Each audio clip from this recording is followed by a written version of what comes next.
ചെറുപ്പക്കാരിൽ പലരും ദൗർബല്യങ്ങളിൽ, മാനസിക ദൗർബല്യങ്ങളിൽ ഈ പറഞ്ഞതുപോലെ താൽക്കാലികമായ സംഘർഷങ്ങളിൽ നിന്ന് മോചനം നേടാൻ പലപ്പോഴും ഉപയോഗിക്കുന്നവരാകാം. പക്ഷേ അത്തരം ഒരു വേളയിലാണ് ഒരു മനുഷ്യൻ മരണപ്പെടുന്നതെങ്കിലോ, ആ ലഹരിയുടെ വേളയിലാണ് ഒരു മനുഷ്യൻ മരണപ്പെടുന്നതെങ്കിൽ സംഭവിക്കാമല്ലോ. നമ്മുടെ നിശ്ചയത്തിലുള്ളതല്ലല്ലോ മരണം, ഇത് ഓർമ്മയുള്ളവരാണല്ലോ എല്ലാവരും.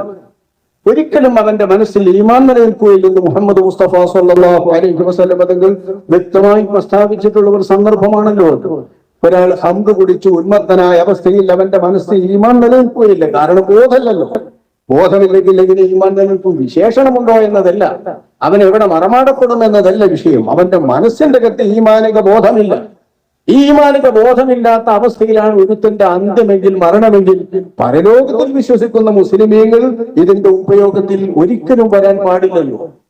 ഉപയോഗം മാത്രമല്ല, അതുമായി ബന്ധപ്പെട്ട സകലതും നിരോധിച്ചിട്ടുണ്ട് ഇസ്ലാം. എത്രയോ വിഭാഗം ഇതുമായി ബന്ധപ്പെട്ടുകൊണ്ടോ അതിനെയൊക്കെ ശപിച്ചിട്ടുണ്ട്.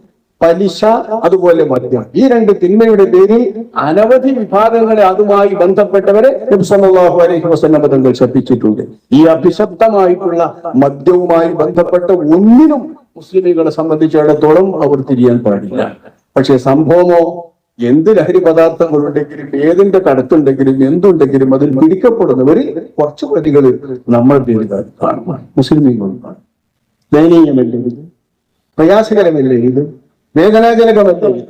നമ്മെ സംബന്ധിച്ചിടത്തോളം, മുസ്ലിമുകളെ സംബന്ധിച്ചിടത്തോളം വളരെ വേദനാജനകമാണിത്. വാസ്തവത്തിൽ ഇതിന്റെ ഒക്കെ വലിയ വലിയ കണ്ണികൾ എവിടെയൊക്കെ ആയിരിക്കും, ഏതെങ്കിലും അങ്ങോട്ടോ കൊടുക്കാനൊക്കെ ആയിരിക്കും നമ്മൾ ഈ ചെറുപ്പക്കാർ അതിലൊക്കെ മെനക്കിടുക. അത്തരം ചെറുപ്പക്കാരാണെങ്കിലും മുസ്ലിമീങ്ങൾ ഇതിന്റെ പേരിൽ ഒന്നിനും വരാൻ പാടില്ലല്ലോ.